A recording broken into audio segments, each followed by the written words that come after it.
So I have a quick video for you today. We're gonna be talking about a new painting technique, a new scale painting technique that looks a bit more realistic than traditional lure painting techniques. And it's not even that hard to do, it's just a bit time consuming, but it does need a bit of precision. So you do need a good airbrush and good airbrush paint for this. So yeah, let me show you how it's done. Okay, so we're at my desk and I have a piece of paper where we will draw the scales, and yeah, let's get right into it. So I'm gonna use a ruler, and it doesn't matter what kind of ruler you're using as long as it has some numbers on it. So what we're gonna do is we are going to draw two lines, and my camera angle is a bit weird, so let me try and do that here really quick. So this is going to be just for demonstration. The actual stencil that I'm going to use, I already have it. So I'm going to make this one a bit bigger just so you guys can see it better. But yeah, now we're going to need to draw the second line, and usually I would measure this, let's say at 4 millimeters or maybe even more, depending on how big the scales you want them to be. But for now, let's just wing it. Something like this. Make sure it's straight and parallel to the other line.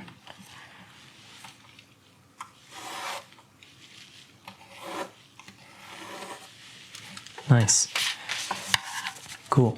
And now we are going to measure in increments of a specific number. Again, I'm gonna do this a bit big because it's easier for you guys to see, but on an actual lure you want to make it a bit smaller. So I'm gonna start here. It doesn't matter where you start, but just mark it. So let's mark the beginning right here, and then I'm gonna measure an increments of 10 millimeters or 1 centimeter.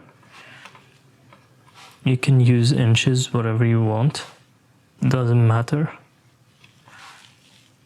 as long as these are evenly spaced. And cool. Now we want to do the same here. So make sure they line up. Again, nice. And now what we want to do is start connecting these together. Now I think this is too steep of an angle, or is it? Let's just connect them and see what happens. Again, this is an experimental thing that I'm doing, so I could improve it later maybe, but for now I'm gonna connect the first one here to the second one here. You can also connect the first to the third if you want. It's gonna make basically like the difference between this scale and this scale, how much it protrudes outwards. But again, this is all experimental. So let's just do this for now. So I get the idea to do this from my favorite bait making channel, YouTube channel. He's like the OG of bait makers on YouTube. His name is Solar Fall Baits. I don't know if you know him. He's been doing this for so long, like I think since YouTube started. And his baits are gorgeous. Now he doesn't use this exact technique. The way he does it is he draws some sort of a lateral line, and then he will do lines like this, something like that, and then he will go the other way, something like this. Of course, more straight lines.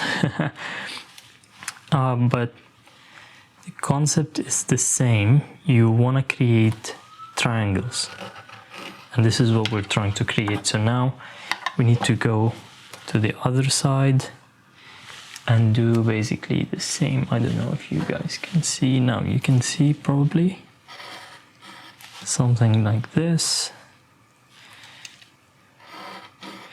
And as you can see, we're starting to form triangles now. yeah, this is too, this is gonna be different shape than what we want, but again, this is for demonstration. I'll show you the actual one that I did. So this is the one that I'm using, but you get the point. You have to play with the angle of this line, make it steeper like that, and then you will get the correct shape. Cool.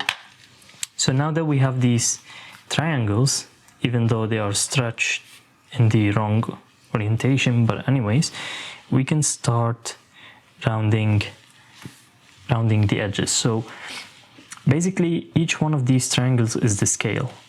But again, it looks weird now, but that's fine. We want to round it here on this edge.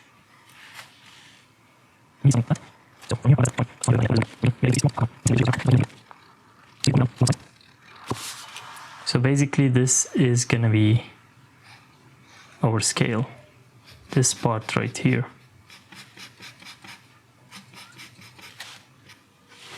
Cool. So now what we want to do, so we can cut them right now, but to make it a bit more durable, because this is just paper, and you know paper absorbs water and paint, so we don't want it to do that. So we're gonna use packing tape to basically make this waterproof, or make it a bit more durable. Simple. Just put packing tape on it. And you can use this packing tape technique to also create stencils. Again, I learned this from solar fall baits. Stencils like these for the gills. And on the other side, so what we want to do now is first, before we start cutting the fine details, let's just do a rough cut using a pair of scissors. So I'm gonna cut the upper side, so where these curves, you can cut this close if you want to.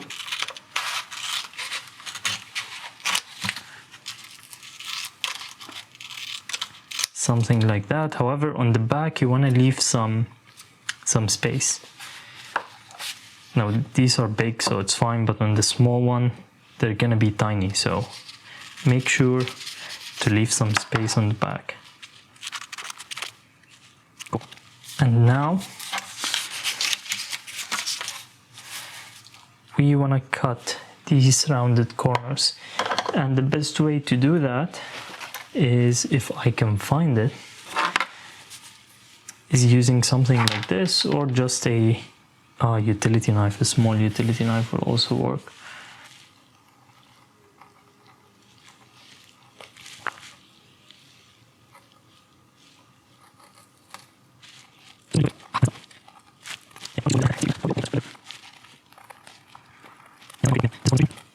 And then from here you can go sideways or horizontally, and then do the same on the other side. This is where we started cutting, and we cut it horizontally, and we should end up with something like this. This is what we want to end up with, and I'll show you how we can use this to achieve the scale look. So something I recently started doing, which is to leave water in the airbrush. You can leave water or airbrush cleaner or something, and that is to prevent any paint that is inside of it. Even though you cleaned it after painting one of the colors, sometimes there might still be some paint in there. So to prevent that paint from drying, just put some water here and leave it. So you want your airbrush to be able to paint thin lines like these,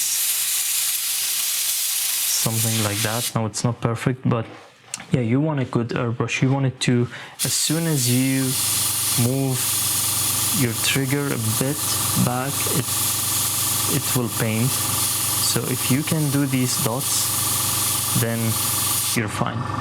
If you can't, then maybe try thinning your paint or try cleaning your airbrush or something like that, because you want to need some control over this. So let me do the weird angle again, and let's do it like that so you guys can see. I'm holding this at a very weird angle, but anyways, so what we want to do is we want to put paint mostly in the middle, right here, in the middle of these, but also spray a bit of paint at the top. So that's how it goes.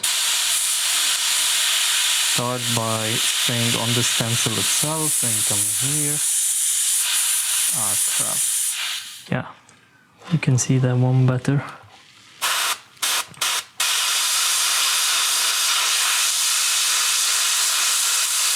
So again, spray in the middle.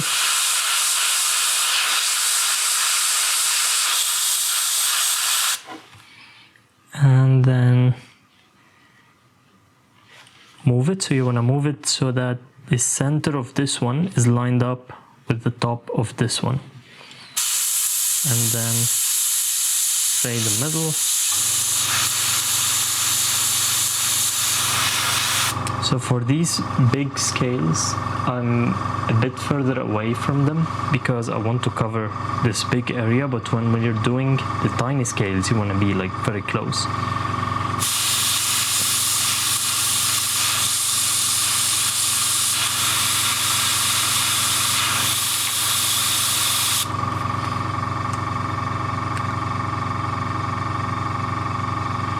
We will let the overspray reach the edges, but the bulk of the paint will be in the center.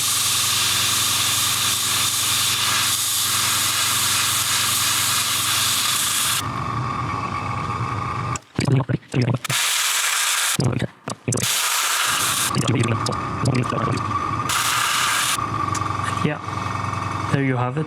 So I'm not gonna paint too much of these because we also want to paint the lure, but yeah, you can see the effect here. And the reason this looks a bit more realistic than the regular scales is because you can see that we have shading. So this part here is darker than the edge of the scale. This will give it the illusion that the edge of the scale is actually a bit risen, a bit higher than this edge right here. We're gonna start with one scale here at the end, and I want to use this side of the stencil, and I'm just gonna put a tiny dot. And now we will do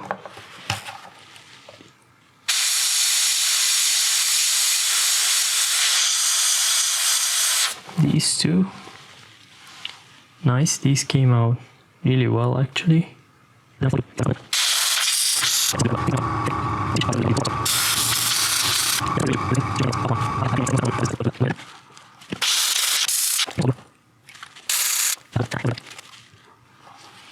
Don't worry too much about the bottom of the lure and the top, because usually these are covered with white and black or some other light and dark colors.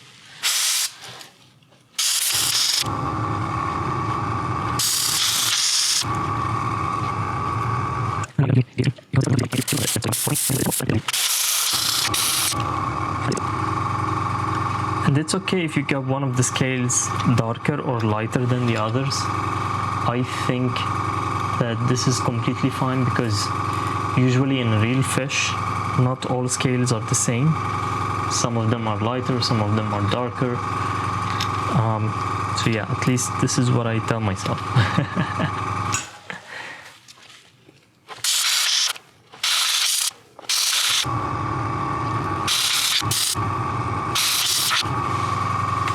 Okay, so here you have it. I'm not gonna do the entire thing, that would take like hours, but yeah, I think it's worth it. Maybe not for every single lure, because as you can see it takes lots of time, but I think the final result looks awesome. Now this is obviously an unfinished lure, even the gills are experimental, but yeah, once this is covered in white and this is covered in black, I think it's gonna look amazing. So let me know what you think, and if you have any suggestions on how to improve this, also let me know in the comments. Thank you for watching, and see you in the next one.